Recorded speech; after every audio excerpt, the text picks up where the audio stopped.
ত্রাণ দিয়ে ছবি তুলতে চেয়েছিল।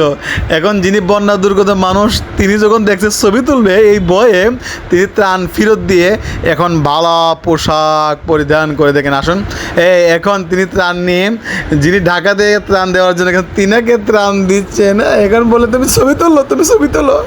হাই হাই হাই, এই দেখো ছবি তুলতেছে।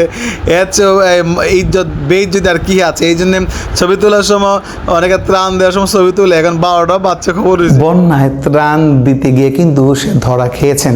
আসলে মূলত এখানে যিনি ত্রাণ দিচ্ছেন তিনি ত্রাণ দেওয়ার পাশাপাশি ছবি তোলার জন্য চাচ্ছিলেন, আর যিনি ত্রাণ গ্রহণ করবেন তিনি ভেবেছিলেন যে আমাকে ত্রাণ দিবে, কিন্তু সে ত্রাণ দিতে গিয়ে সে আমাকে ছবি তুলবে, ভাইরাল করে দিবেন। এই জন্যে যিনি ত্রাণ নিয়েছেন সে নিজেই তার ত্রাণটা তাকেই দিয়েই ছবি তুলেছেন, সে লজ্জার মুখে পড়েছেন। এই জন্যে আসলে যেখানে সেখানে ছবি তুলবেন না।